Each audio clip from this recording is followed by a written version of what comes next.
Hey everybody, this is TDF Incinerator. I need to get a video out, so here's a quick little review.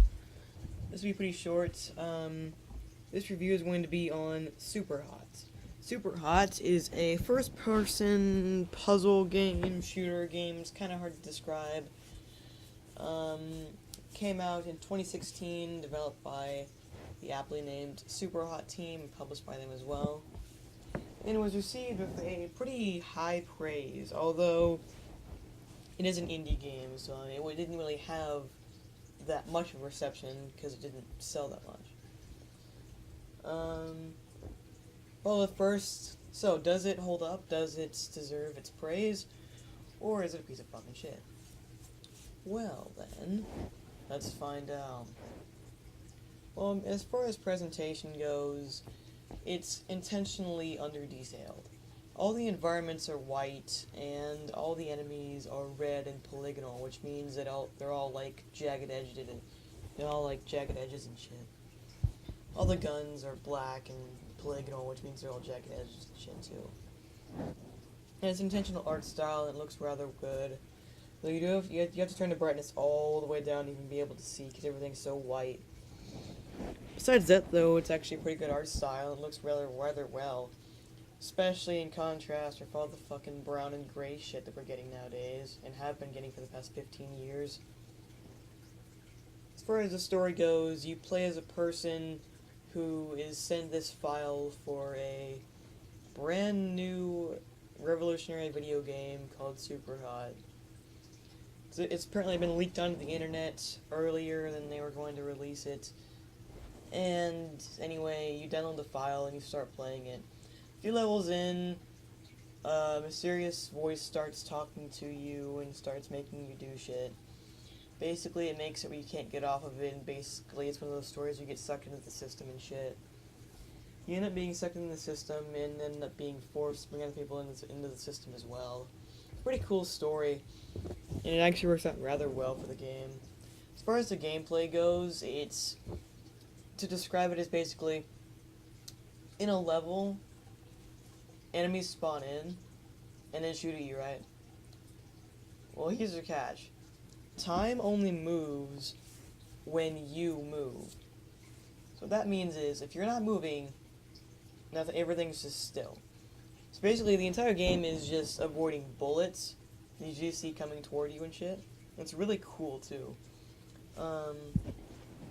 You have a variety of weapons. You have you can just hit people with your bare hands. You can hit them.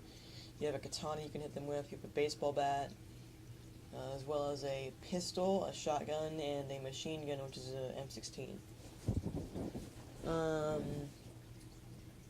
All these work rather well, though the M16 is rather rare and has none of the weapons have very much ammo. Pistol and shotgun usually only have like 2 or 3 shots, and M16 usually only has like 1 or 2 like 3-round bursts.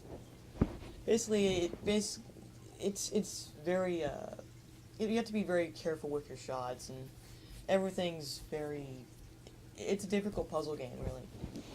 Levels aren't all perfectly designed. There is some really cheap shit here and there,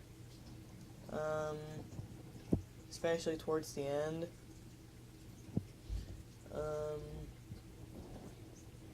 But yeah, the gameplay's pretty damn good, though. It's really fun, and it's almost addicting in a way.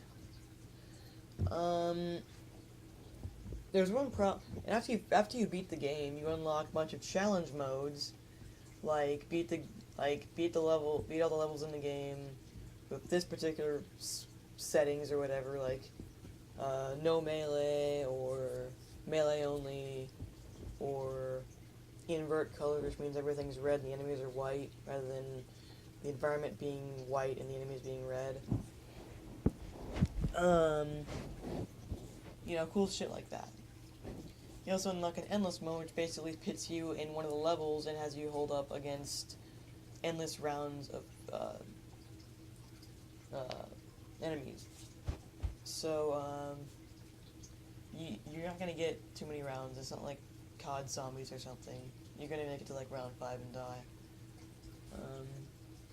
Here's the problem, though. 2 problems. Number one, the game is short. The campaign itself is very, very short. I beat it in about 90 minutes.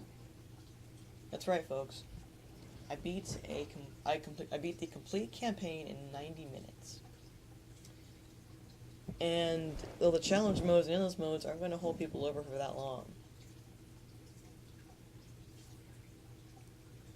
Problem number two. Whoever the fucktard is that made this decision needs to be fired. The game is on sale for $25. You know, I'm thinking $25, that's pretty normal, you know.